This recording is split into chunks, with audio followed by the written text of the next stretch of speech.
The motion Palmer at the snap. Nussmeier with pressure coming, spins away. Gets set, throws towards the end zone, left side. Jump ball. Bench has it. Back of the end zone. Touchdown, Fighting Tigers.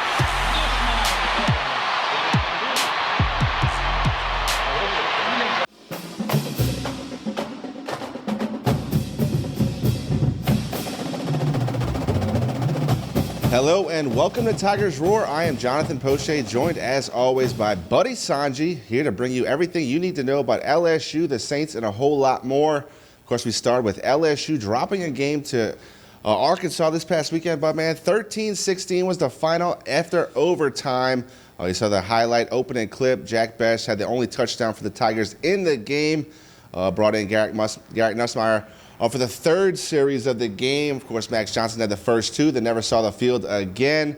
I think everybody knew going into the game that that would be the game plan about Nussmeier coming in the first quarter, but I did not believe that Max Johnson would not see the field again, Bud. Man, it was a little bit strange to me.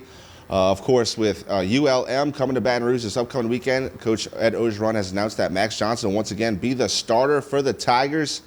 But, man, I thought the defense did enough to win the game. I mean, 16 points after overtime to Arkansas.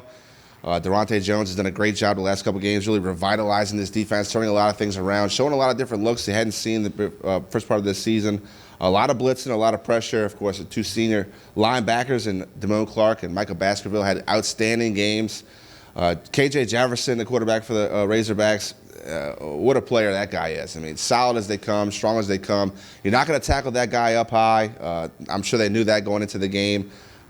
Did a good job getting him on the ground in the first half, held the Razorbacks to 1 of 8 on third down. But second half came around, they started turning some things around. The Razorbacks have a great offensive coordinator in Kendall Briles. And Sam Pittman, I mean, you can't say enough of what he's done for the Razorbacks this season. It was the first time that Razorbacks had beaten the Tigers for the Golden Boot in 5 years. Coach Ed Orgeron's team hung around. You know, Garrett Nussmeier added an added spark of energy, Budman, to that team. You can see the flow was a little bit different when he was in the game. Still, though, the same problems with the offense, with the communication, getting the plays down, executing the plays. Obviously, you're down 2 starting guards in the offensive line. Dellinger had to play guard and tackle when Cameron Wire goes down. So the same rotating door at offensive line. Ty Davis-Price did go over 100 yards to be had to that guy. But, look, had trouble running the ball in the middle of 2 quarters. I think he had 10 total yards rushing in the second and third quarters after having 48 in the first quarter. So, look, Arkansas made adjustments in the second half. LSU, unfortunately, did not do enough. Let's go with the win. So, I mean, right now, got to win the next 2 just to get the bowl eligible and make it 500, Bud, man. I don't think anybody at the beginning of the season thought that LSU would be here at this point of the season. But welcome in the Bud, man, Buddy Sanji here on a Wednesday. You're getting more like Buddy. I tell you what, take a breath. That was an awesome opening. And, of course, I'm getting soft. I hate to say it. We said the team was soft all year long. But I used to come on this show and have these sunglasses on when LSU loses. And you did feel bad about the Alabama loss because they held LSU. LSU held Alabama to 6 yards rushing and woulda, coulda, shoulda. And very similar to the Auburn game, LSU dominates the first quarter, quarter and a half. And then all of a sudden, you know, my daddy told me this a long time ago, and he said, son, watching the game up there, and the offensive coordinator broke his pencil, and they didn't have a sharpener up there. Well, Jake Peets, God bless you for getting a $3 million contract at LSU. But when you're up 7 and you have the momentum and the tempo, you don't want to cut the cheese in church because it stinks in church just like it stinks anywhere else. And that Wildcat play absolutely stunk and totally took away the momentum of the game.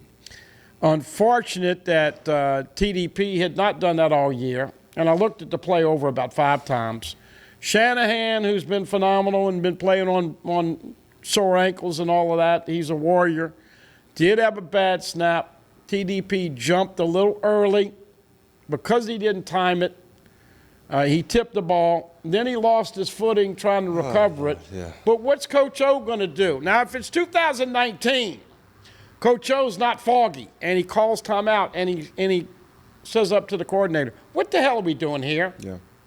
You're controlling the game. Nussmeier's had 2 good completions, and you do that. So, first of all, Jake Peets, you're not going to get many Christmas cards given to you here.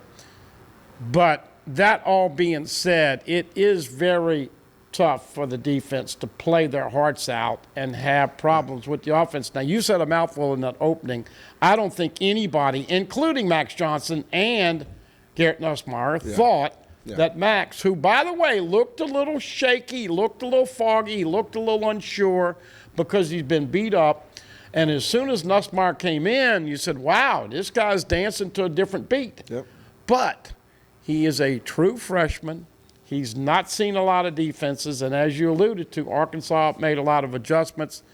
Durante Jones, it's a sin that they have not been playing this defense they played the last couple of weeks, the whole year long. I think that would have made things. But all in all, another game where Coach O, after looking at the tape numerous times, had to admit that as coaches, they didn't put those players in the best situation to be successful. Yeah. And when you're walking away and you get $17 million, as long as you get your money, I guess it doesn't bother you that much.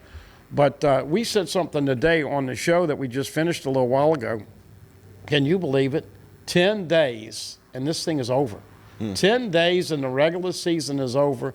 As you so aptly pointed out, we've been mentioning it, LSU is the only school in the last 20 years or so to have a non-losing season. Now, 500 is non-losing. Right. But now they got to win the last 2 to get to 6-6. And I don't think there's a future with a bowl game this year. I don't think there's any reason to play one. Right. But, boy, the last 2 weekends, JP, for the locals, Saints, Jags, and Tigers all taking it on the chin. So hopefully we can get some good karma back. But, man, the sunglasses, I look bad enough as it is on this Wednesday night. We want to thank everybody for tuning in all year long. We are going to have to take a break next week because of Thanksgiving, turkeys, and all that.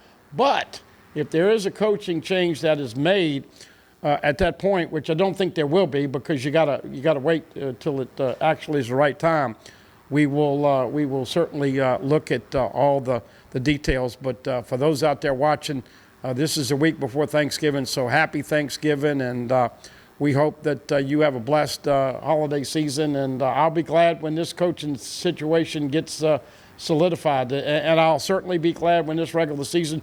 But kudos to your son, Drew, who, by the way, if you want to go see a great high school game this weekend, he's going to be starting at Sam linebacker for De La Salle, and they come in and they play the mighty U-High Cubs. I got to tell you, man, Coach Andy Martin and his staff have done a fantastic job. So I don't know what the spread would be on that game, but De La Salle is going to be a worthy opponent. So big high school, but, man, for the Jags, the Tigers, and the Saints, it's been rough going for 2 weeks, JP. No, you mentioned it. I mean, Budman, the Jaguars lose in a stinging fashion at the last couple of minutes against JSU. Coach Prime's team came to the Bluff, and Coach Jason Rollins, that staff had a great game plan. Coach Prime's son, Shador, plays quarterback for that team, and he had a pretty good game. He does it with his feet and with his arm. And it came down to the end. The Jaguars were up going into halftime, and JSU made some adjustments. It came down to a couple questionable calls, in my opinion. One right before half when the Jaguars thought that they punched in the end zone. Unfortunately, the referees didn't see it that way. And then a very questionable no call on offensive pass interference where the defensive back for the Jaguars ended up on the ground, and the receiver for the JSU Tigers just waltzed into the end zone. I mean, it's a tough way to lose. You got to tip your hat to Coach Jason Rollins. He's done a great job in his interim role. That's a team that's gearing up for the big one, the Bayou Classic, heading down to New Orleans to face Grambling State. And Grambling's going to have an interim coach as well. I mean, Coach Fives has been there for a long time, but they released him less than 2 weeks before the Bayou Classic. And you mentioned the Saints, and we'll talk more about it later on in this show, but fall down early again to the Titans. Well, not early, but going into the second half, they were down. And look, drop passes, penalties, self-inflicted wounds, missed extra points. I mean, Sean Payton just has so much he can complain about with his team, but where's the identity of this ball club? I mean, you don't have Drew Brees. Obviously, he's not coming back. So Trevor Siemian and Taysom Hill. Taysom Hill goes down, so Simeon's your guy. Okay, now Thomas is out for the year, so you're relying on 2s, 3s, and 4s to be your playmakers on the outside. And then Kamara goes down. Kamara was hurt, and, that's the bell cow. That's the straw that stirs the cup for the Saints. And Mark Ingram, he does become the all-time leading rusher for the Saints against the Titans. He had a touchdown. Not a great game. The offensive line still missing Andrews Pete. And Teron Armstead also goes down. So, look, you have 2 backups on the left side of your line and no real number 1 playing wide receiver. It is tough sledding for the Saints, and the Tennessee Titans are a good team. I mean, that's a team that was right in it at the end last season, almost made it to the Super Bowl. And, look, they play strong defense. I thought the offensive line for the Saints kind of got bullied around early in that game, took the offense out of rhythm. By the time the Saints had things working, they were trying to play catch-up again. And without Alvin Kamara, without Michael Thomas, it's just tough to do. Adam Troutman continues to find ways to hurt the Saints. We'll see the highlights, but it's a tight end spot. Remember, Cook did the same thing last year. And by the way, you did not mention, as bad as that play call was for LSU, and Jake Peets, please, I'm asking you, capital P-L-E-A-S-E, please, whatever you do the last 2 games, don't call that crap again with the Wildcat when you have momentum with a first-year quarterback. Yep. Jesus. Yep. But the worst ever with this new, and the pussification of this world we know about, but the pussification of the NFL. And Ellis is the linebacker, and he hits their quarterback, and oh, by the way, Williams, the safety, had an INT. In the end zone. And the weakest call said something about he hit his head or whatever. This is ridiculous. The next thing we know, I'm going to wake up out of my fog in 5 years, and NFL quarterbacks are going to be putting on dresses to play. Well, but, man, that was a game-changing call. Momentum-changing for sure. It was a horrible call. I mean, Caden Ellis might have hit him with his fingertip in the back of his helmet. Of course, they call below to the helmet of the quarterback. You should have had your shirt with Roger Goodell. By the way, he called that penalty very late after the INT was secured in the end zone. I watched the replay. You know what? I don't think Sean Payton's going to be getting a lot of Christmas cards this year. He doesn't get the benefit of the doubt. No. That was a ridiculous call. And let me say this to prime time and all you Jackson State people.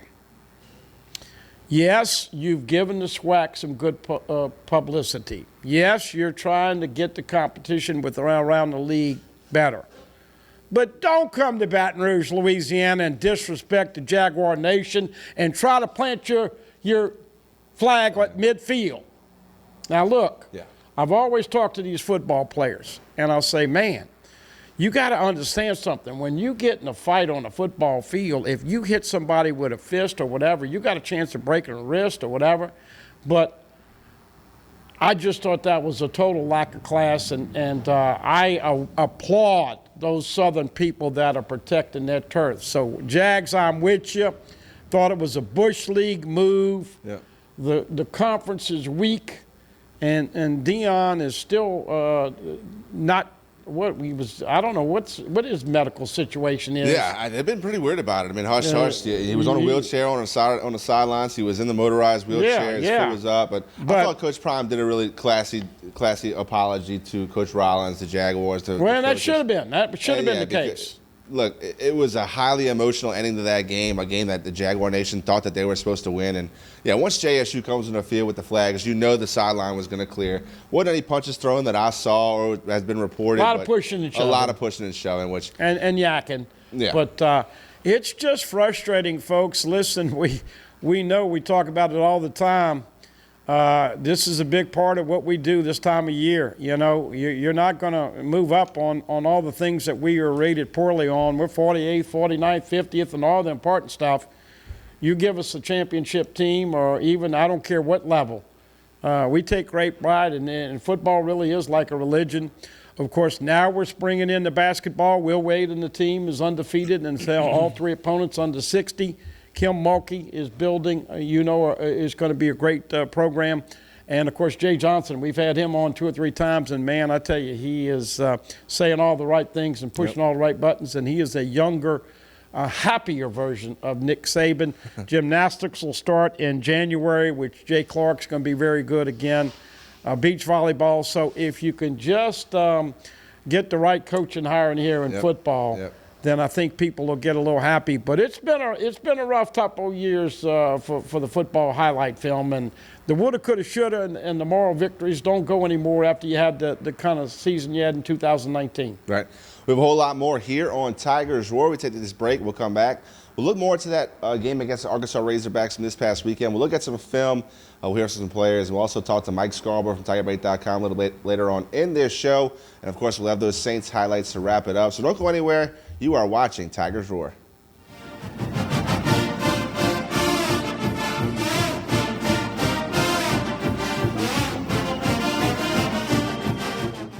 Hi, I am Dr. Farrell Frugier Jr., and I am a general dentist at Frugier Family Dentistry. I was born and raised in Baton Rouge, Louisiana. I went to Catholic High School, LSU, and LSU School of Dentistry in New Orleans, where I received my DDS degree in 1986. I always have and will continue to be committed to continuing my education, to invest in technology which makes the diagnosis and delivery of dentistry more thorough, more comfortable, and more aesthetically pleasing. In our practice, we are here to serve the patients. We want to improve their quality of life and to develop relationships with our patients. In dentistry, we have a chance to impact lives on a daily basis, not just by doing dentistry, but by getting to know them and being a part of their life. We also believe in giving back to our community. So every year, we give back to the Greater Baton Rouge Food Bank, Toys for Tots, and Mary Bird Perkins Cancer Center. Please stop by and visit our office. We would love to take care of you and your family.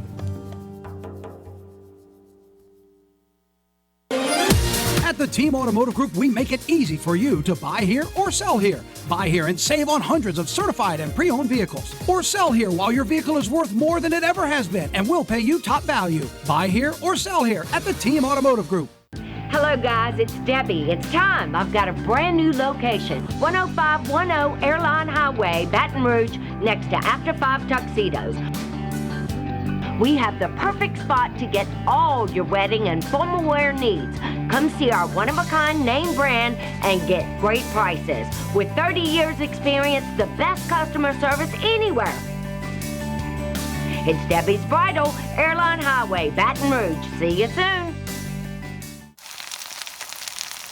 You can't smell it, but you can almost taste it. And whether it's for a family get-together or a game day feast, having Manda in the mix always sounds good. For 3 generations, their quality meats and original seasonings have made Manda a Louisiana legend and made their family sausage Louisiana's family sausage. Manda Fine Meats. The flavor says it all. Live and play on the fairway at Greystone Golf and Country Club, a serene, challenging golf destination located in Denham Springs. For tee times and membership opportunities, go to GreystoneCountryClub.com.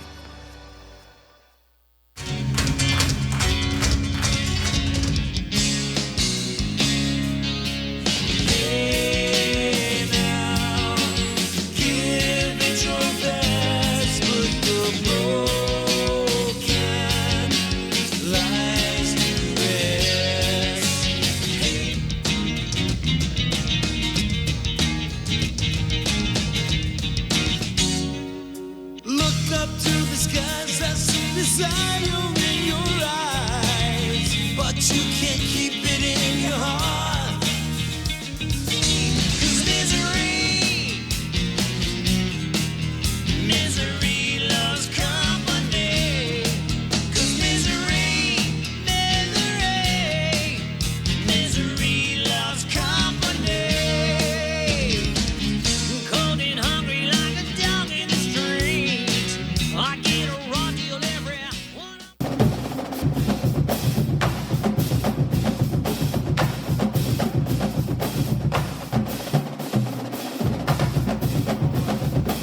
continue on Tigers Roar. Of course, we come to you each and every Wednesday from 10655 Coursey Boulevard, Old School Barbecue Smokehouse.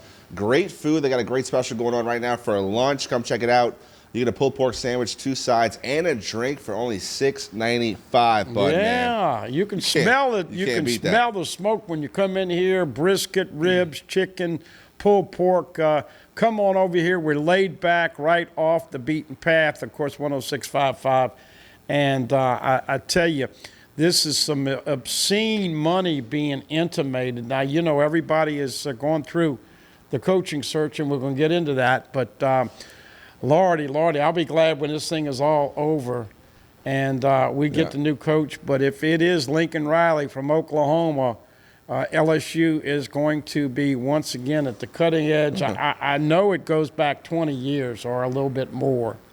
But when Mark Emmert hired Nick Saban, paid him $1.2 million, everybody's going like, what? Are you kidding me? Yeah. Now, here's the irony. That was in 2000, right? How about 1.2 times 10? 12 million are the latest rumors. And look, nobody knows if it's really going to be Lincoln Riley. I think Jimbo Fisher this week adamantly gave a defiant,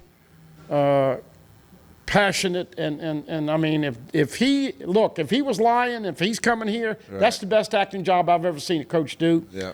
But Riley has been a hot name, and there are rumors now it could be $12 million for 8 years. I'm not going to tell you it's him. I'm not going to tell you that number is right.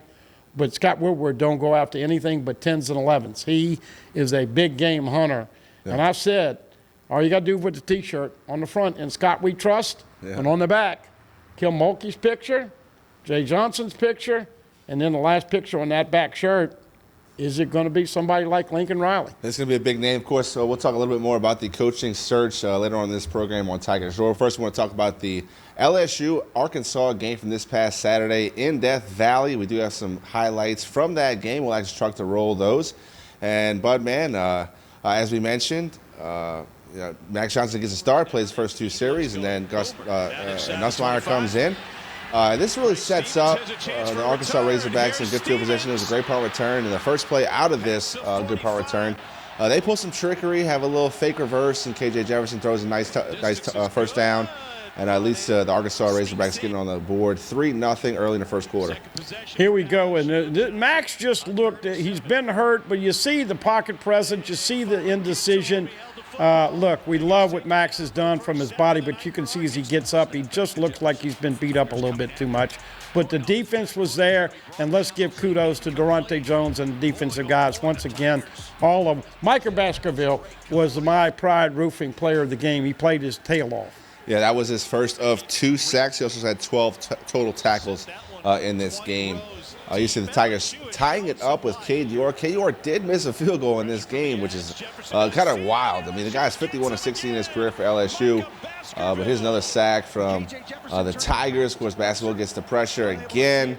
23 had the best game as a Tiger, in my opinion. Cade York, believe it or not, I had Drew Alamon on the show. Of course, everybody knows. Here's the real awesome play to Besh. Watch the foot control and getting it down here. Great touchdown, and LSU's breezing right now 10-3. But Cade York has graduated with what we hear, and he literally could give up his last year and go pro. I hope he comes back. I hope the new coach can entice him. Bash, to me, if you threw it to him 7, 8, 9, 10 times a game, I'm not griping. The last 4 touchdowns on the season dating back to the Ole Miss game have all been scored by true freshmen, Bud, man. This is a great play by the defensive back, Dwight McLaughlin.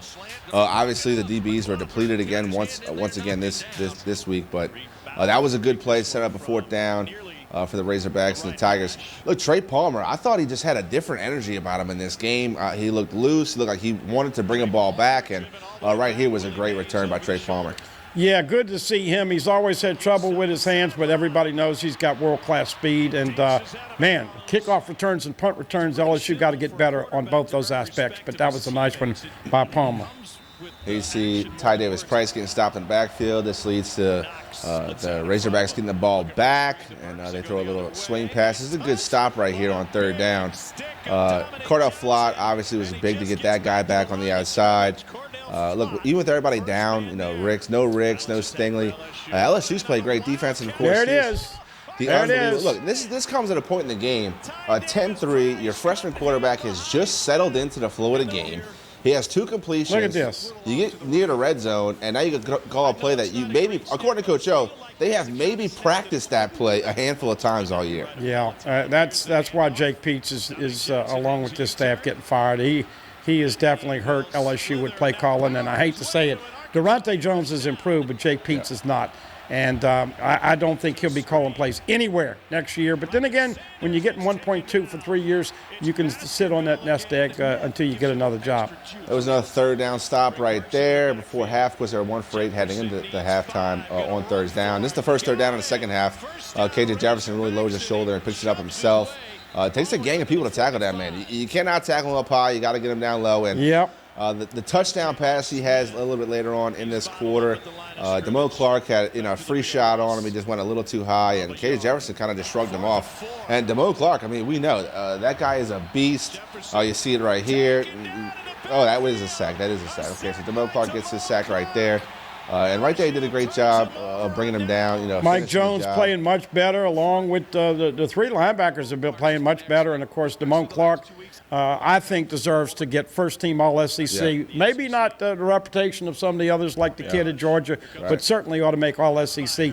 And here, once again, is Nussmeier now starting to show you some freshman tendencies. Yeah, that looked a little bit like Max Johnson's pocket presence, but defense does do a good job holding him. Sony Fanua, another great game. That guy has been so valuable since I'd love to see Sony come back for another year. I don't know what his plans are, but I think after that free year with COVID, it'd be nice. And once again, here's the missed tackles, and this is what hurts, folks. You got a chance to get that, and this is what happens when you don't use the right way to tackle. Yep, you bring pressure, you don't get there. There's going to be guys open down the field. This is just a great interception by Slusher right here. Read it well, but such an athletic play to lay out and intercept that ball off of Garrett Nussmeier. The thing about Nussmeier is he's got to take some of the stuff, and here we go with a fake punt. Boy, Coach O was not happy with Greg McMahon as LSU pulled it against Alabama with a fake kick. Now they're not ready, and they convert and end up turning it into 3 points. Look, I don't understand that LSU coming out of a timeout, calls field goal safe. They had guys there to defend it, but couldn't get it done. Got to tip your hat, well executed by the Razorbacks. And shout out to my boy Richie Mills, a Southeastern alum. He was actually the cameraman who they had to dodge the kicker getting pushed out of that sideline. So they convert to 3 points, go up 13-10 at this point. Fourth quarter, about 14 minutes left. LSU's going to tie it up with a Cade York field goal. We didn't show the miss because it was so rare, but Cade York was kicking into a swirling wind, they said, in Baton Rouge, but I think he hit it fat and didn't get it all. Yeah, he didn't get all of it, and I think it's, look, back to the center snap. Shanahan's been really good, and they've been really good on snaps. This Buford, Georgia, just seems like every snapper that comes over there does well. Yep. Here's TDP getting a little bit weird substitution pattern early in this game. They played 4 tailbacks. Josh Williams, of course, Corey Kiner, and Godwin, or Manny Goodwin got in a few things. Here's another thing right here. Got to learn how to throw the football away and not take that sack. Yeah, especially in overtime. They do come back and get a lot of that yardage. Well, all the yardage back. They do get a first down right here. This really leads to the next play you'll see in the highlight. It was a call fade route. Now watch this with Jack Besh being open over the middle. Let's see if we have that. Okay, that was Malik Neighbors, but now here, Jack Besh is right there in the middle, but he was locked in on throwing the fade. Once again, you're asking a freshman quarterback to make a play that he's never made before with the real game. Yeah, just the inexperience of Nussmeier. I mean, we talked about the arm talent. It's a fiery guy, lots of energy. The offensive seemed to have more energy when he was on the field, but I mean, the inexperience, it's something you really cannot coach. You have to have game reps to see the defense. And when you call a play and you're in overtime, you're close to you're in a red zone, close to the scoring, there's a lot of things going on, especially for a young guy who hasn't played a lot this season. Nussmeier had the fade called. You mentioned Jack Bash wide open over the middle. That would have been an easy score for Bash. I mean, you see what 80 can do with the ball, but I'm okay with going with your first read, going with the call, just trusting your coaching, but the ball placement on that fade, not good. Whether DB lines up on your receiver really predicates where you throw that ball. Either go back shoulder. Back shoulder is the throw before the fade. Yeah. And listen, we're not trying to kick Jake Peets and his family out of Baton Rouge, but my goodness, some of these play calls have left a lot to be desired. But, Coach O delegates power, and everybody thinks he's meddling. Well, somebody was meddling with that defense. They finally went to the three-man front.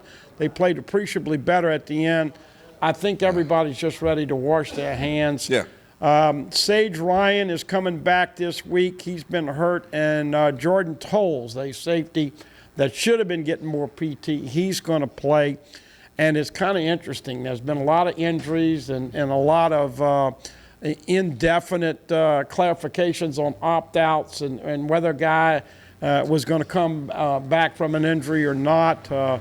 Major Burns may be back for the last game or whatever, but look, at this point, I think people are ready to get it over with. Yeah. Wearing the white on purple this week. I do and, like that. The last time I looked at it, I saw it in 2019, and we're laughing about it today.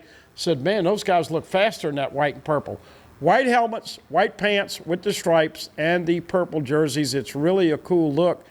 And we were talking about it. Yeah, I guess you do look faster when you got Clyde Edwards-Helaire, Jamar Chase, Justin Jefferson, Terrace Marshall, Joe Burrow, Thaddeus Moss, all those guys. What a special year. And it's kind of hard, man. Football season, can you believe it? 10 days, the regular season is going to be over.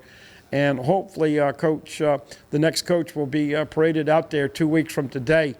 Because I still think you need to get him in here to salvage that early signing period. But, man, I really thought about 2019.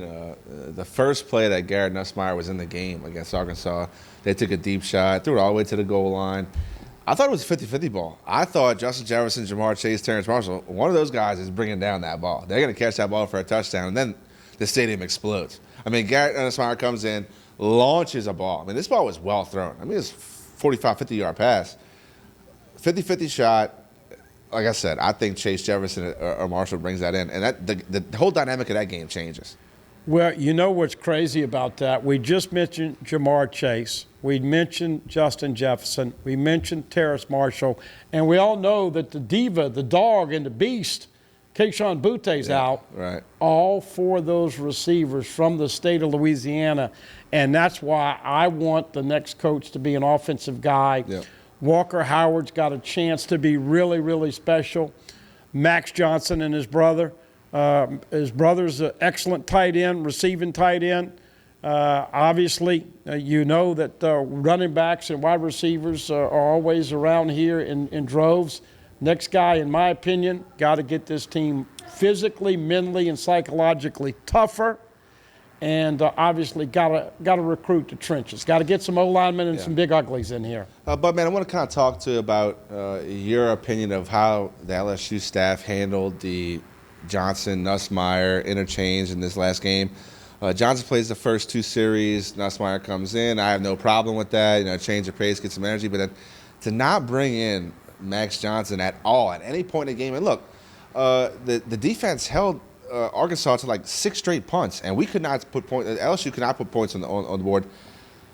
I thought you at least give Johnson a chance to come start the second half, or get a player to.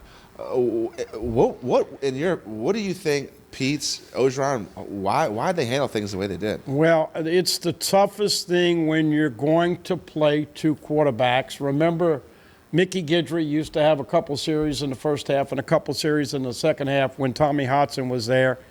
Going back to Burt Jones and Paul Lyons, you go back to all of the – it's just tough to know when to put the right guy in, down in distance, field position, all that. I don't think anybody, including Nussmeier or Max Johnson, thought that was the way it was going to go. They coached that by feel. And unfortunately, like most of their offensive field decisions, it turned out to be the wrong one. I did think they moved a little quicker I do think Nussmeier can make some throws that Max can't make. Oh, without a doubt. But Max has 11 games as a starter. Yeah. And whether you think you disrespect him or not, it's been hard. Now, of course, they said that Max is going to start this week, and Garrett Nussmeier and his dad got to make a decision. He cannot play in either one of the last 2 games if they are going to keep the red shirt. Now, if he plays in one of those last 2 games, he loses the red shirt, and he'll be a sophomore next year.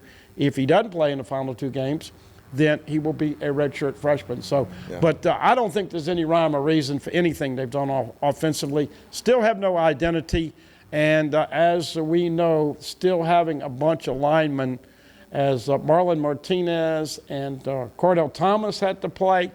Garrett Dellender had to play at left guard and then move out to left tackle when Cam Wire got hurt. So with the injuries and all, you're just hoping that you can get a team out there that wants to play because of the craziness of this year. To me, Bud, man, this has not been reported. This is just how I observe things. The way they handled it, gave him the 3rd series throughout the rest of the game, and then Coach Orgeron comes this week and says, Max is going to be our starter for ULM. It looks to me as this is how you handle a kid that wants to get quality reps on tape to hit that transfer portal. I mean, that's just what it seems like to me. For who? For Nussmeier. I mean, that's just what it seems like to me. That's how you handle a guy. That, look, and that's just it has not been reported. I've not read any. I think Max Johnson's got a better chance of transferring than Garrett. That's just that would make sense to me of how they handled this, to play him the 3rd drive throughout the rest of the game, never get back. I see what you're saying, and then come back and say, oh, now Johnson's our starter again. Like, okay, if you're gonna give him the rest of the game, shouldn't he be your starter against ULM? Yeah. But if it's not, like that would be the only explanation that would kind of make sense to me. And I'm not saying this is the case at all. That's just how I observe it. Nothing makes sense, JP. That's true. Nothing makes sense. And that goes back from running out the tunnel and calling the sissy blue shirts from the get-go. It's been one of those things where I hope they haven't been going to the casino because they've been losing some of that $17 million money that they're all getting. Yeah. Look, in today's age with the transfer portal and let's be honest. I mean, I always point to the phone. What has the phone done? Well, if I forget who the coach of the Houston Astros, the Houston football team is, or whoever, I got the phone right there and I can quickly. But we're talking about instant gratification. Yep. You got a teenager playing football. You know that. You say, son, just wait your turn. But because of injuries, he played well, he got a chance. But most people are very impatient, and we just don't have any rhyme or reason. The other thing that we saw with Kim Mulkey and Jay Johnson is that this next coach coming in here has a high probability of being able to bring some players that were with him at his last stop to LSU. And don't forget, you've got 7 extra guys with the new rule in the transfer portal. So you could add your regular 25 plus 7. So I think if you get the right coach, then you got a chance to really rebuild quickly. But I don't think we can have too many years in Baton Rouge with the Tigers playing at this level and keep Dr. Phil from putting in a satellite office in Baton Rouge. We'll take another quick break on Tigers Roar. We'll come back from here from the head coach Ed Orgeron on Tell the Truth Monday leading up to the ULM game. Don't go anywhere. You are watching Tigers Roar.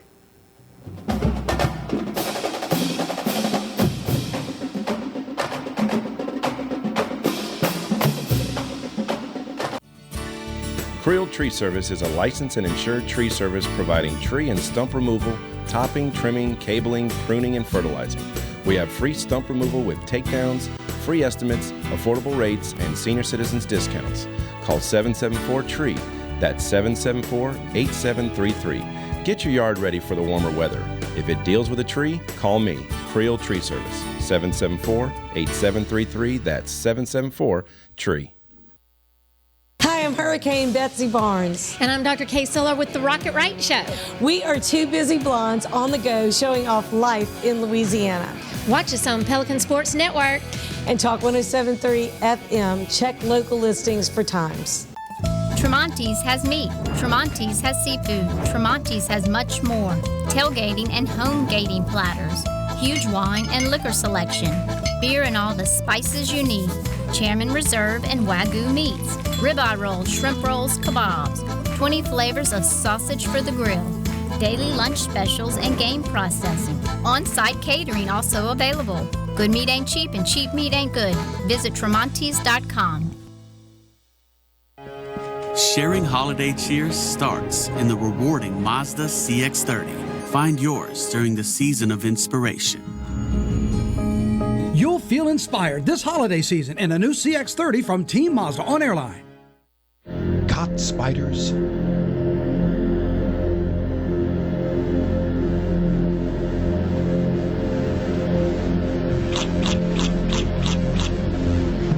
Premier Pest Services.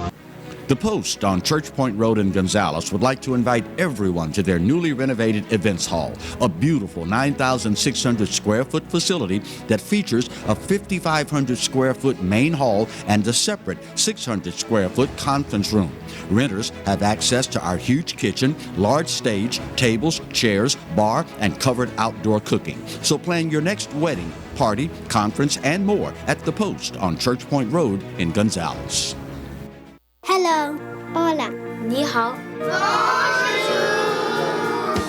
Experience what the Baton Rouge International School can offer your children. Now welcoming displaced students for short and long-term stability.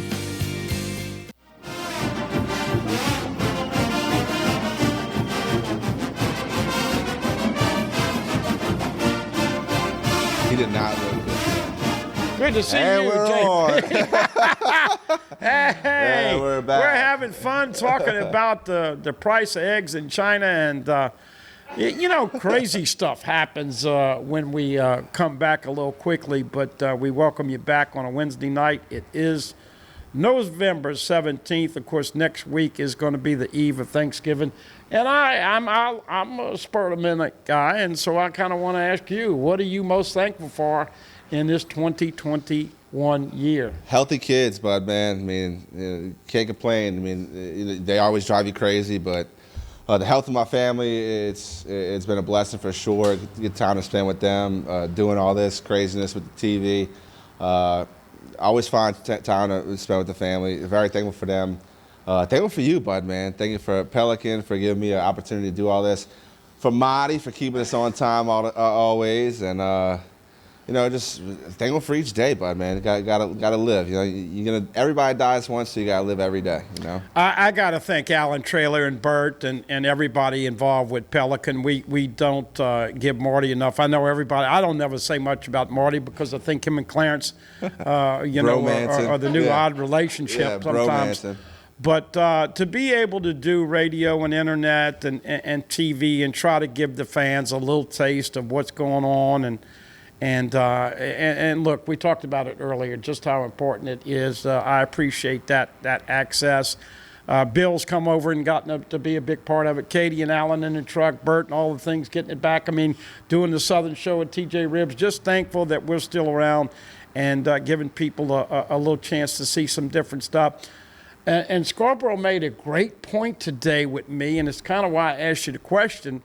He said, you know, when you look back at the 5 years, because I asked him the question, how do you think Coach O is going to be viewed when he's out of here in 10 nights? Yeah. Now, the game for A&M is at 6 o'clock, and I remember distinctly not too long ago that Les Miles had a final game against Texas A&M, and they carried him off the field. And, of course, the crazy thing that happened is that all the politics and the bigwigs decided, well, we're not going to fire him, right. and Joe Oliva had to go to the podium, and not that he ever made an ass of himself before, but he had to do it again, right. and say we keeping the coach. That all being said, here's what Mike said. I will take this yo-yo up and down ride if I get a national championship every 5 years, once in every 5 years. So you look at Coach O's record against top 10 teams, really good. Really good. You look about recruiting, really good. Mm-hmm. You look about 19, nobody has ever, I don't care if you look up at 100 years from now, you're not going to have somebody win the Heisman, average 400 yards a game, throwing 48 points a game. Yep. So that was definitely a blessing. You certainly had to go through the pandemic, and we do hope that many of you out there who have lost loved ones, we hope that you're going to have a good Thanksgiving and a blessed Thanksgiving, because, of course, this has been something that none of us ever thought. I remember when we first heard about the coronavirus, and, that fraud, Dr. Fauci, said, oh, don't worry, it'll be out of here by summer. And, of course, the rest is history as to what has actually happened. But I'm just thankful, like you said, the health and the people and my family and everybody. And we hope all of you will be able to take some solace in knowing that we don't like the traffic and we don't like watching the first 7 minutes of the news and all that, but there's still a lot of reasons to stay here and live here. Yep. And part of that is the food and the culture and the traditions, but got to get some better football the next 2 years or 3 years. And, hey, I know Coach Rollins is happy, and I know Roman Banks is happy, because LSU playing Southern next year in the second week of the season. That ought to be a great event for the city of Baton Rouge. It was Tell the Truth Monday for Coach Ed Ogeron, his press conference. We'll let you guys hear about that. He talked about Max Johnson starting and gearing up for the ULM Warhawks this coming Saturday. Here is head coach Ed Ogeron on Tigers Roar.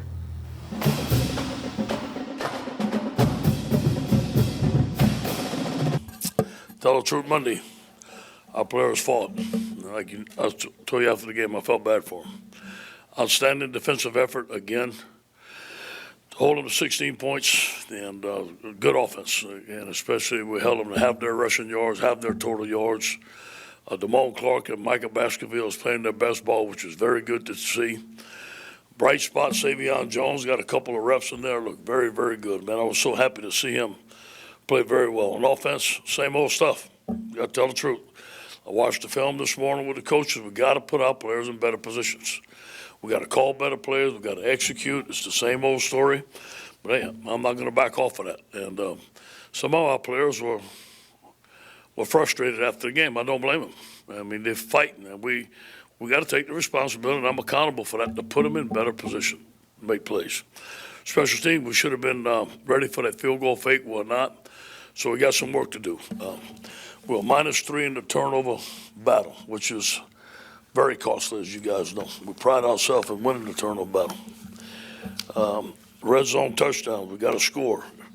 Explosive plays, we got to beat contested plays. We got to be able to make them or be more creative to get our guys open. Bright spot on offense, as you guys know, Ty Davis is running the ball well, and so is Jack Best catching that football. All right, on to ULM. First of all, I haven't watched a whole lot of ULM this morning because I've been trying to fix LSU, but we're going to respect every opponent and get ready to play those guys. I'm glad the game's at 8 o'clock. Our Tigers fans get to get ready, and I get to go watch my son's last game. It's Cody's last game at McNeese, and it's senior day, and parents get to walk him on the field, so I'm very, very thankful to God that I'm able to do that and come back and coach our team. Any questions?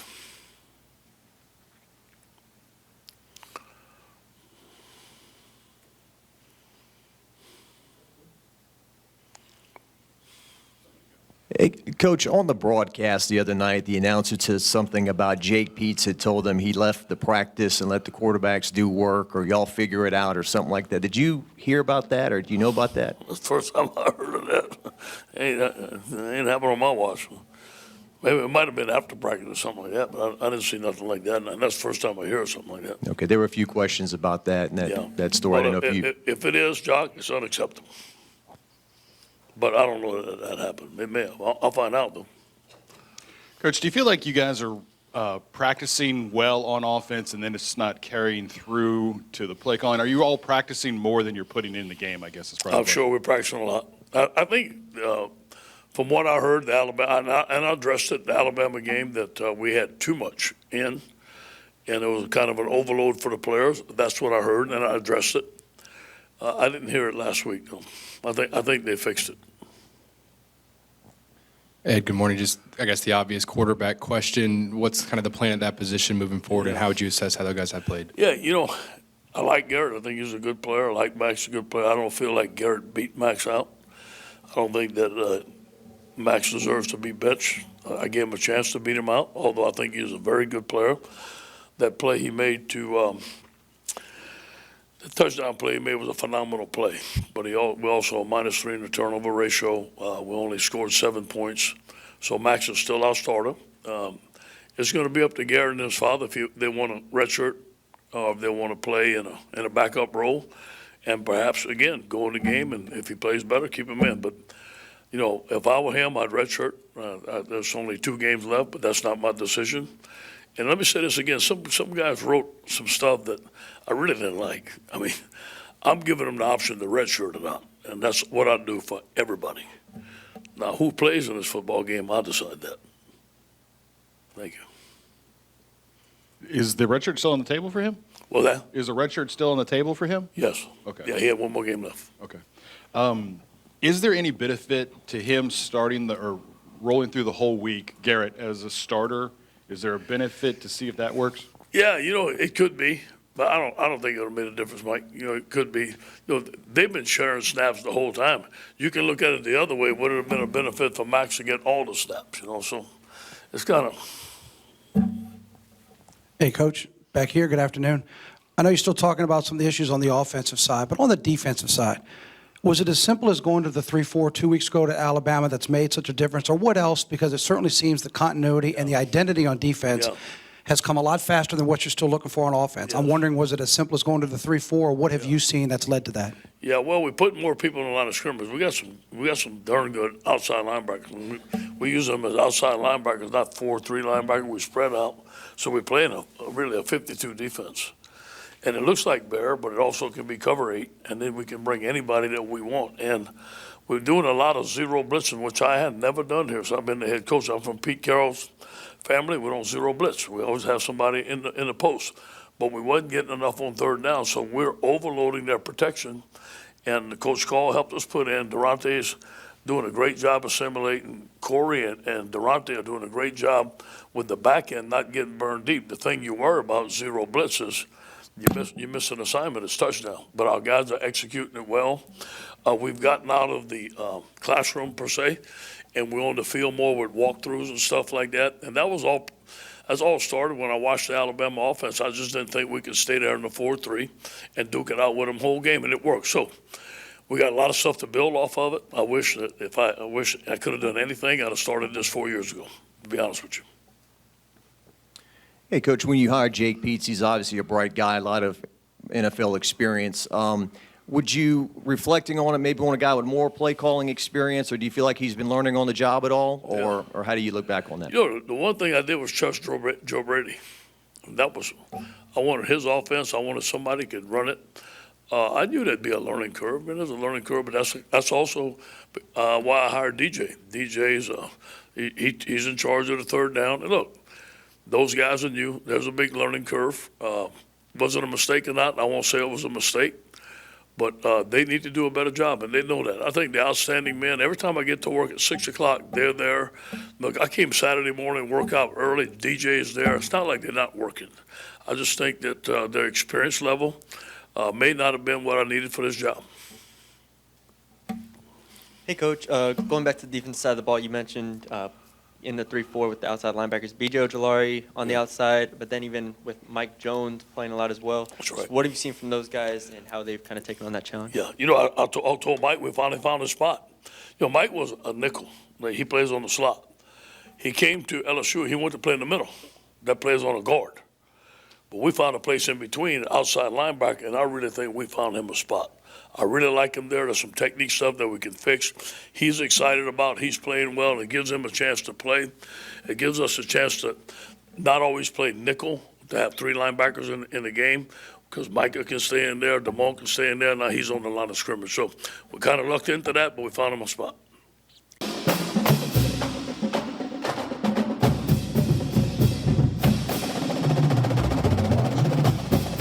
That was head coach Ed Orgeron on Tell the Truth Monday this week, his weekly press conference. Bud May, you're talking about Max Johnson. At the very end right there, talked about how the coordinator's situation didn't work out. You know, they're still having the same problems they had in the beginning of the year, and he doesn't know what to blame or who to blame. He just knows it's not working, Bud, man. And I think everybody pretty much is on the same boat. Yeah, shout out to Michael Bonnet out LSU Sports Information. We've been asking for the media to get the mic back in so we could understand the questions, and we appreciate that. Unfortunately, they fumbled the ball again and didn't have the mics for the media to ask questions to the players, but we try to give you questions and answers that people can understand, and we appreciate MB hooking that up. Something tells me Malik Neighbors is going to go off, and of course Jack Bash, and I want to see LSU take care of business against UL Monroe, wearing the classy and the style in white and purple. I just don't know how many people are going to stay up late to go, or even, I mean, the folks like me north of 50, you know, if that game's not exciting come 11 o'clock, that puppy better be over, because that's a long day of football. I'll start watching it at 11 o'clock in the morning. So kickoff in Tiger Stadium this weekend, 8 o'clock on ESPN2, and the finale against Jimbo Fisher and Texas A&M, 6 o'clock on the SEC Network. Final two games at night, and Tiger Stadium, dark. Everybody still hates this early to get dark now, 5:10, 5:15. It doesn't do our traffic here any good. Hey, don't forget, check us out on YouTube, youtube.com/Pelican Broadcasting. A great way to keep up with everything we do here at the Pelican. Of course, all the Tigers Roar are archived for your viewing pleasure. And we have the Clarence Buggs Show. We have Coach Roger Kadar Show. We also have the Overtime Show with Athletic Director Roman Banks from Southern University. Rocket Right and a whole lot more. Check us out, youtube.com/Pelican Broadcasting. And while you're there, go ahead and click subscribe so you're aware every time that we post something new on YouTube.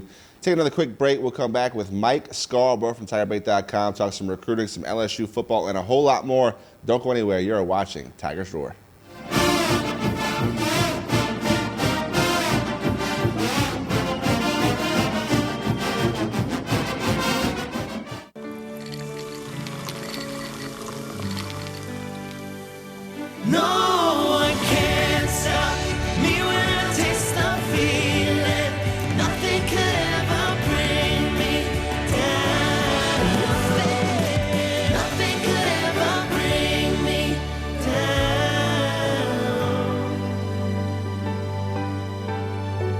Taste the feeling. The Post on Church Point Road in Gonzales would like to invite everyone to their newly renovated events hall, a beautiful 9,600 square foot facility that features a 5,500 square foot main hall and a separate 600 square foot conference room. Renters have access to our huge kitchen, large stage, tables, chairs, bar, and covered outdoor cooking. So plan your next wedding, party, conference, and more at The Post on Church Point Road, Gonzales.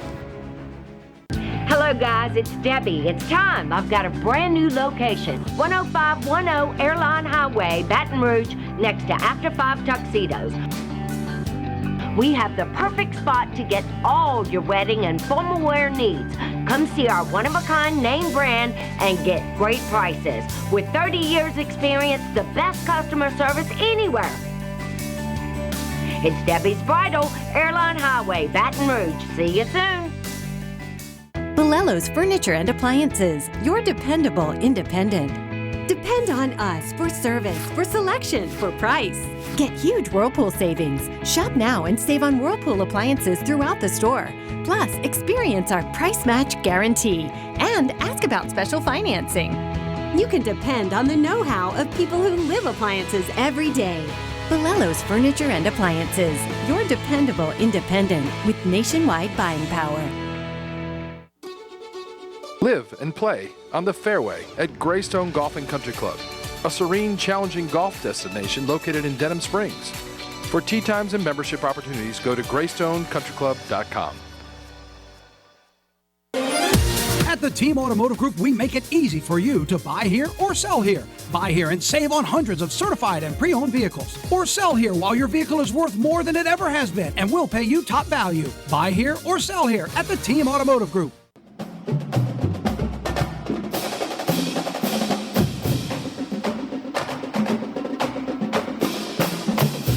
And we welcome you back. Quick moving show on this Wednesday, November the 17th, 2021. Now we're going to talk a little recruiting and all things LSU football. Listen, we gave Mike Scarborough plenty of kudos and that boys for the job with Kim Mulkey. Worked that story just religiously and was on top of it. And then the Jay Johnson baseball. But I think we're all getting a little bit irritable. I had some spicy Manda sausage, so please, if you see me out on the street, don't ask me. I know nothing. But Mike Scarborough knows plenty, and we say hello to him on a Wednesday afternoon. Hello, Michael. I'm like you, buddy. You can work it to the bone, and then when you step away from it and think you're on top of every little morsel, and you realize that all the little morsels you think you have don't have any calories in them. You know, I had a guy tell me today when we were wrapping up at Brewbacher's, he goes, well, man, why are you so confident they're going to get a great coach? And I said, well, you know the last two guys? Yeah. You think they're great coaches at the end of their careers? No.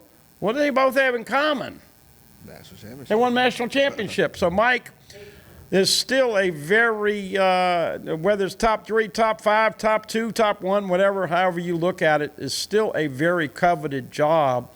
Just ask you a simple question. Is Scott Woodward going to land the big fish, or you still, not ready to definitively say it's going to be a home run hire?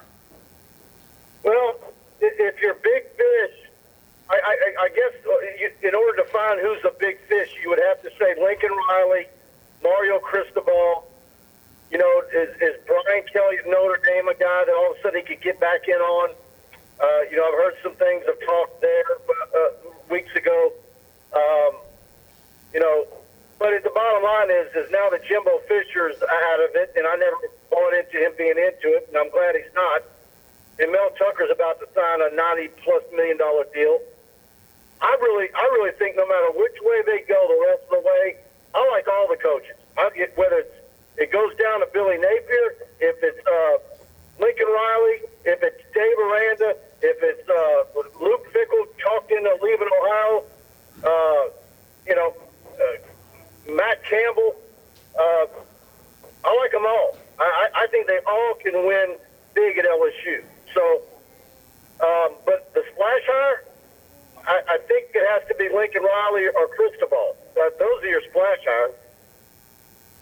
You know, JP, I told Mike from the get-go, man, he was working about 20 hours a day when this thing first started. I said, hey, man, this is a marathon, not a sprint. And you can spend, in this business, folks, you can spend 6, 7, 8 hours a day chasing bad rumors. And it's great to have social media because you do flush out the good, the bad, and the ugly.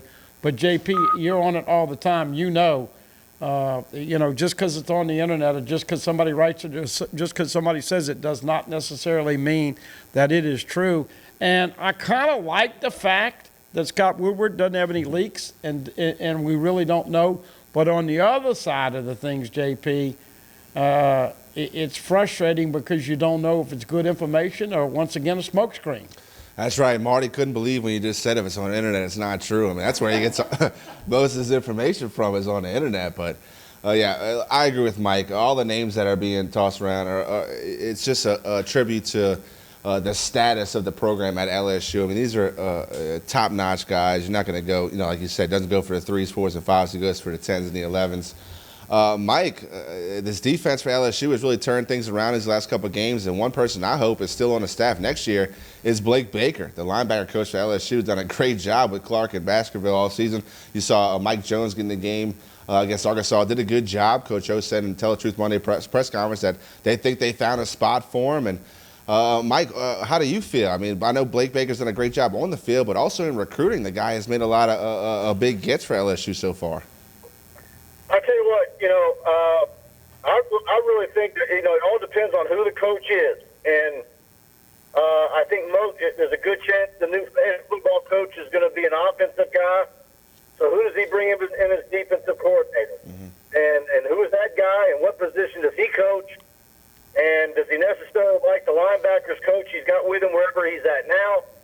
And I would certainly, if I were him, want to talk to Blake Baker. And I imagine Blake Baker would hope that the next coach would give him an opportunity to sit down and interview for him, because I think, and look, there's still a chance LSU can get Harold Perkins in Texas. Yeah. So with what Damone Clark and Baskerville and now Mike Jones and how that, of course, a lot of it has to do with them sending blitzes and being more aggressive. But that group is greatly improved. You can make an argument it's the most improved position on the football team this season. So, if anybody says, okay, well, a lot of times a new coach will usually keep one coach from the previous staff. Well, everybody just automatically thinks it should be Corey Raymond. I think a case can be made that maybe it should be Blake Baker. Yeah, and look, it's just conjecture. Hell, we don't even know who the next coach is, much less trying to figure out who is going to be retained. But, JP, I think you make a great point, and I agree. I think I have loved the fact that Blake Baker has finally got these guys. You kind of shake your head and you wonder what it would have been like had LSU played this defense earlier in the year. I think the Kentucky game, they deserve to beat LSU, but certainly you play a lot different. And we know the Auburn games and the Arkansas games, LSU was in command and couldn't finish it. That all being said, Mike, let's kind of talk about the patience that these verbal commitments has had to have because, JP, let's be honest, when you're a recruit, you want to go, A, where you're familiar, B, your mom and daddy and your girlfriend can watch you play, right. C, you love the atmosphere. Most people want to sign in the SEC because it's still the cream of the crop with Texas and Oklahoma coming in. But the biggest thing, as most people know, is putting guys in the league. And that is a big determining factor. You take a guy like Walker Howard, who along with his daddy Jamie, they don't want a guy that comes in here and is not going to throw the football and not be putting his son in an offense and a quarterback situation to where he can really show what he's worth. And if it's a Lincoln Riley, there's been some Heisman Trophy winners. But I guess what I'm saying here is that a lot of these guys are watching it, Mike, because this hire can potentially affect a good 20 or 30 of these kids' future. Yeah, it's but I also think that they also, whether it's been talks with Scott Woodward or what their position coaches are telling them, because they're still recruiting, I think that they're like the fan base, that they feel darn good about the likelihood that the next head football coach is going to be somebody pretty salty. Yeah. And LSU is not going to be shy with money. Speaking of the verbal commitments, Mike, have you actually put the pen to the paper? And how many, somebody asked me today, and you were already gone, but how many solid verbals does LSU have right now? I think 12 or 13. Okay. I think maybe, there could be a few, one or two that drop off. And that's okay. I think the main guys that are your biggest commitments, I think they're all solid. I really do.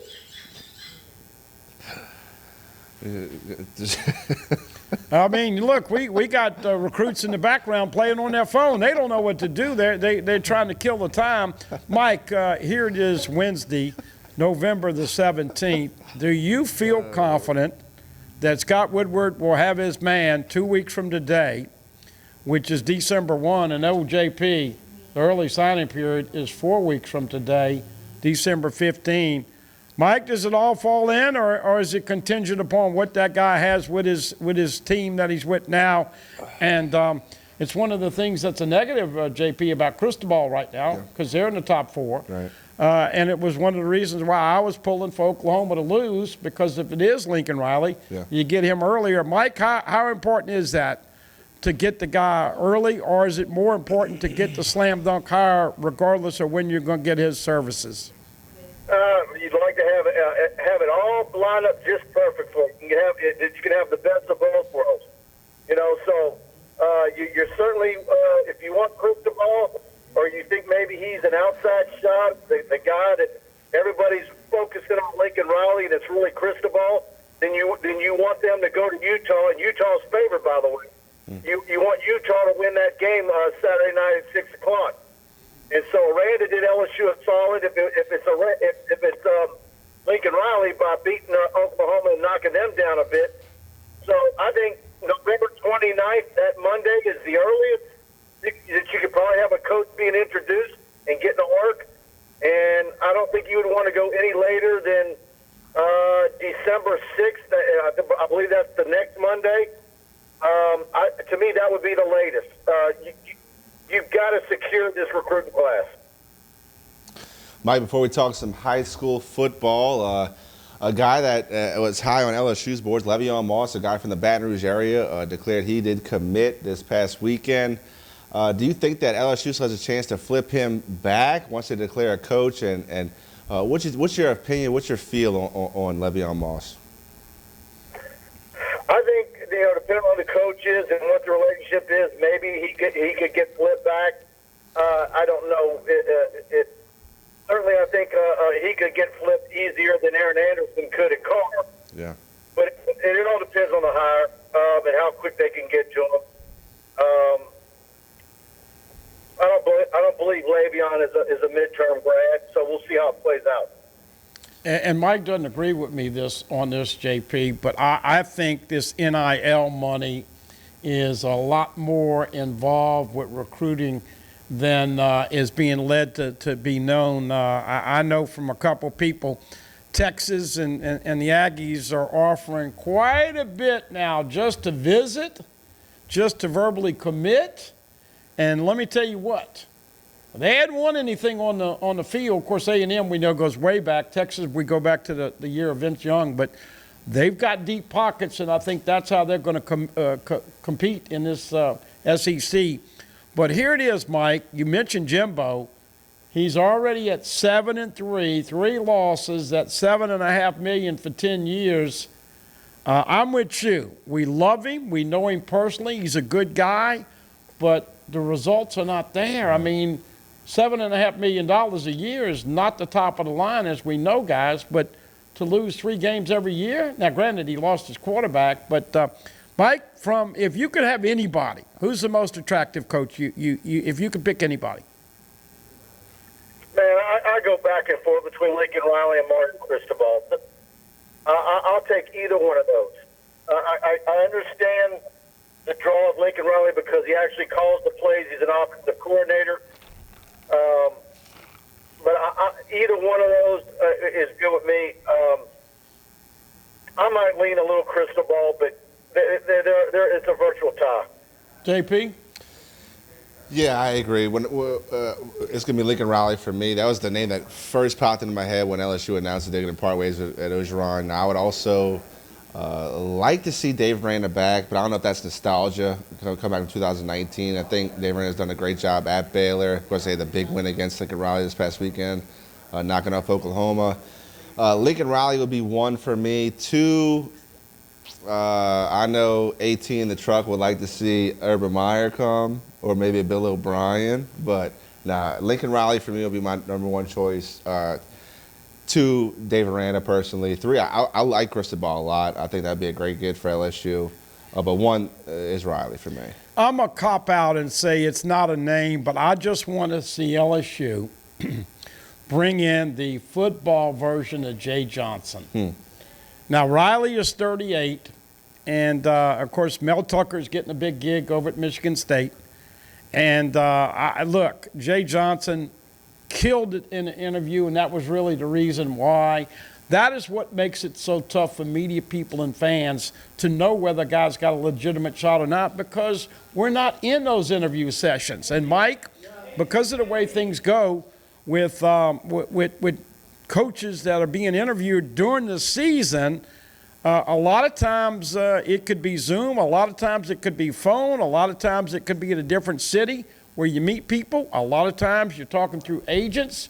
Boosters are involved. I mean, it's not that easy to land the big fish and all the I's get dotted and the T's get crossed. But I think having confidence in Scott Woodward to do your job is what everybody's got to hold on to. But I want to see the football version of Jay Johnson be the next football coach at LSU, because I really like that baseball coach, and I think he's going to do great things in Baton Rouge. Mike, I have a question for you. If you don't want to answer, I completely understand, but here it is. The people want to know, are you Hank Smith? And if not, who is it? Yeah, I've seen everybody's trying to figure out who that is on Twitter, but I don't have any burner accounts. I don't have any aliases, but I'm starting to think that I might need one because I like to have some fun. Hey, Mac, wrapping up, if you could, just tell us what games you're looking at. And, of course, Walker Howard coming into town and Arch Manning coming into town. And how about this? JP's son is starting at Sam linebacker. They're playing the mighty U-High Cubs. Hey, we have not asked you about the Osbury brothers in a couple of weeks. What's the latest on those two?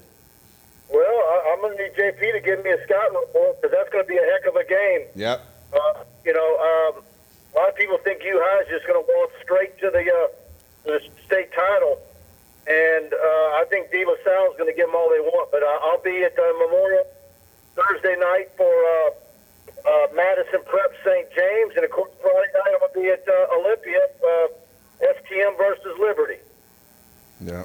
All right, real quick, tell them what you got. And as always, Mike, appreciate your time, but tell them what you got when you become a member of TigerBait.com. That's it. Go to TigerBait, subscribe, pick the annual package. You save money when you do that. You're getting basically 3 months free versus the monthly. You'll get our newsletters, our text alerts for breaking news. Check us out on YouTube, LSU Tigers on TigerBait. We're loading videos up there every day. All our live shows, which we're doing anywhere from 3 to 5 of them a week, and we're going to be adding more. And so we've got a lot happening at TigerBait.com. All right, buddy, listen, I sprained an ankle here the last half hour or so, so if I get out of urgent care, I'll see you at 8 o'clock tonight. All right, see you then, buddy. Okay. Thanks, Mike. And I got to mess with Mike about doing the Facebook, of course. It's bad enough I got to put this ugly mug on TV, but doing this Facebook, look, people want to know, and I'll be honest with you, I am tired of all the conjecture and the stupid predictions and all this, and so I'll be glad when it's all over, JP. But, man, I'm sure you get asked more than me, but, I mean, the frustrating part is, you don't know. And at some point, you just want to start making up stuff just to see what can entertain people. But we'll be happy when it's over. I think a lot of LSU football fans out there are kind of feeling the same thing. Like, get this season over with. Let's see the new coaches. Get this recruiting class finalized, and let's move forward. Now, stop worrying about 2021 because – LSU's fighting to get 500, and that's really not the state of the program that everybody associated with them is used to or wants to celebrate. So, get these last couple of games out of the way, get the coach hired, get this recruiting class finalized, and let's start moving forward. Yep. We would be taking a break right now, but with time getting short, we'll move straight into the NFL, the New Orleans Saints. Sound good? Let's do it. We'll skip the break. The Saints played Tennessee in Tennessee. The Titans coming off a tough loss. Of course, they also are missing their star running back in I almost said Derrick Henry. Yeah, Mark Henry's a huge championship wrestler. It might as well be Derrick Henry. So Derrick Henry's out. They go get Adrian Peterson last week. He came in number 8 for the Titans. The Saints started off a little bit sluggish. What do you mean? You said Troutman can't catch. That's a great catch right there. Yeah. We'll just wait till the end of this highlight. We'll show you how Troutman affects the game. This was roughing the quarterback, no doubt. Arm to the helmet, but that wasn't called. Don't worry about that call. No, don't worry about that, Trevor Simmons. I hate Sean Payton. So roughing the pass right there wasn't called. Saints bring in Taysom Hill. He gets a nice run right here for close to a first down.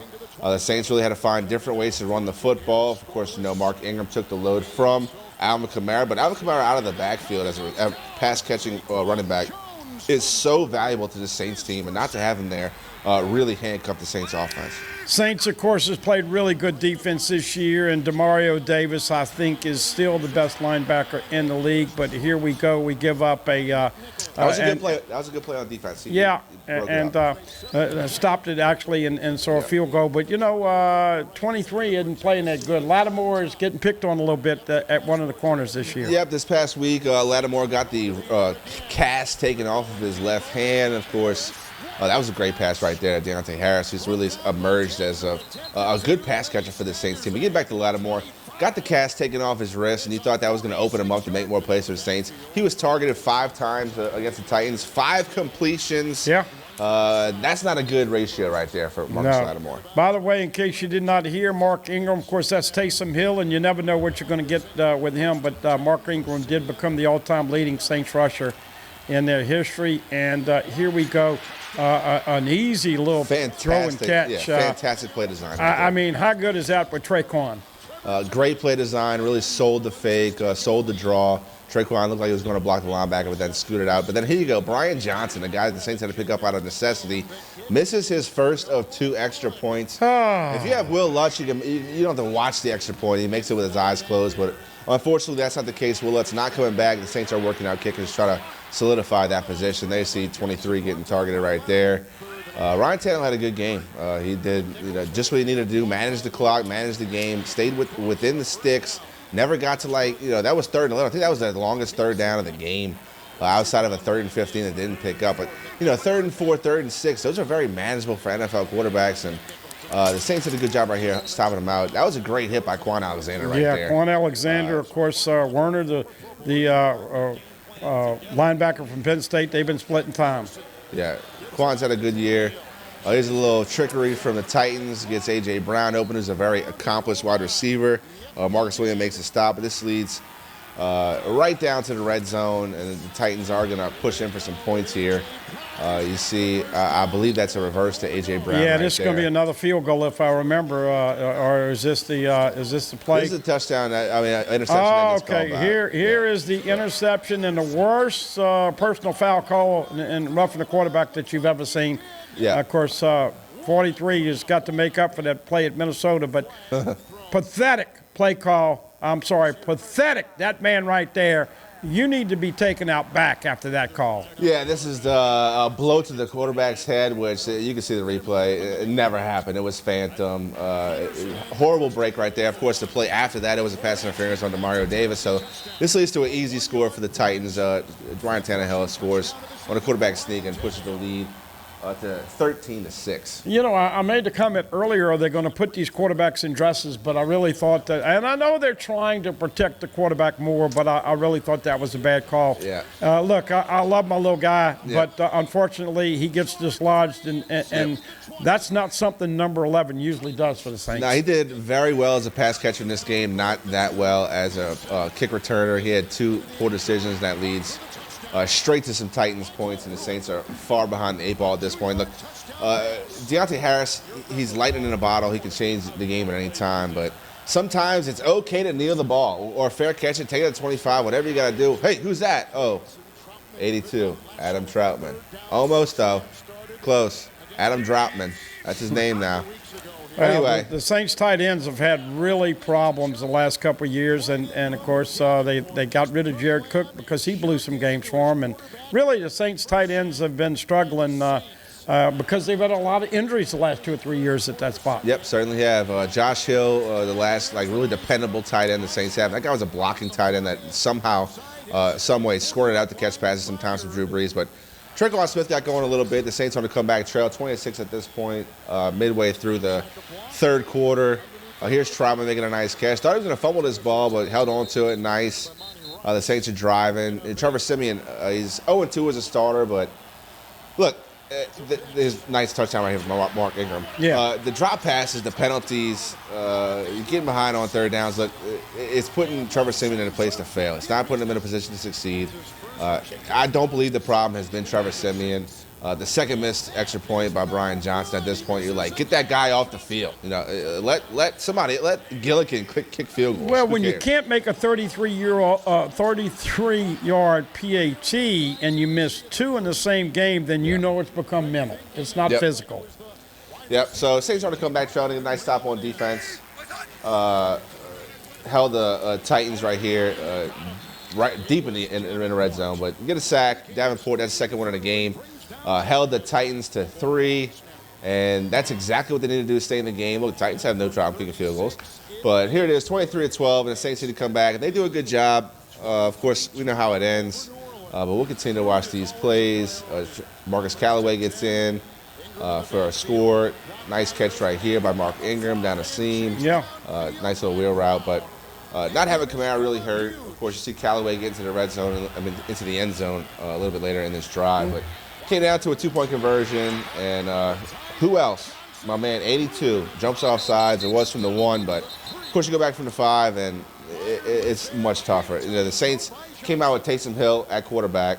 They call timeout. They'll come back with the same exact formation from the 2-yard line. So you know they like this play, bud, man. You know this is the play they want to run when they get to a 2-point conversion situation. Of course, Troutman jumps off sides. He knew he did it. Didn't come out of his stance. Pushes Saints back, and then they're in a totally different situation. Brings Simeon back on the field. Try to run a 2-point conversion from the 7-yard line instead of the 2. And it just changes the whole dynamic. And ultimately. All right, so here's a makeup call for the Saints, and, they're going to come down here. Listen, I have not been impressed with Sean Payton and his 2-point play calls. Mm-hmm. They have, I think they've been unsuccessful in the last 3 or 4. Once again, here you see the little guy, Deontay Harris, and man, he's a little bitty firecracker, but he is tough to tackle with that pad level. And then this is going to be Callaway, I'm pretty sure, huh? Yep. Yeah, Callaway in the end zone to get it closer. But it's inexcusable to miss 2 PATs in a game, and I can't believe they hadn't fired that guy yet. Once again, that was a shoddy 2-point call. I never thought that play had a chance of working. No, wheel route to Mark Ingram, a guy that can catch the ball, but certainly not his forte. But it goes back to Troutman. I mean, Sean Payton had the play call. He wanted it on a 2-yard line. Something with Taysom Hill. I'm assuming it was going to be a run or maybe a jump pass or something. I mean, there was going to be a wrinkle with Taysom Hill. The Titans call timeout. The Saints run the same exact package back onto the field. So they love the play, right? Offsides, backing up to the 7, bring Trevor Siemian back on. The wheel route to Ingram, I don't understand. But the Titans DB made a good play. Actually, it was Jackrabbit Jenkins, Janoris Jenkins, who was on the Saints last year, made a great play to break up the pass to Mark Ingram for the 2-point conversion. So the Saints lose by 2. Yeah, Saints got to win some of these close games. Of course, once again, reiterating women's basketball tomorrow night on the road at ULL. Men play McNeese tomorrow night in the Pete Maravich Assembly Center. Interesting, they're going with a little smaller lineup with Pinson and Eric Gaines playing a bunch together. Eric Gaines had 5 steals. Yeah, a lot of the blue hairs that call into me are not happy because he's out of control and dribbles probably too much. But as we know, Darius Days has been lighting it up from 3. Got to keep that big 6'11" guy, Efton Reed, out of foul trouble. Barius Trays is what they're calling Darius Days now. Barius Trays. The guy's been on fire from deep so far for the Coach but shot selection and ball movement in LSU is still not great in the half-court offense, so not a finished product. But look, you got a little basketball. You had 2 exhibitions in baseball. LSU defeated UNO one weekend and ULL another weekend. So we're staying busy, JP. The LSU Tigers take on the ULM Warhawks this weekend. Both teams are 4-6 and 2-5 in their respective conferences, bud, man. I mean, this is college football. You didn't expect LSU to be trying to get to 500. And really, ULM, they've struggled the last couple of years. I didn't think they'd have 4 wins at this point. So, homecoming for LSU. They're wearing the purple and white. It's going to be a spectacle. Late game. Hopefully we can stay awake long enough to watch the end.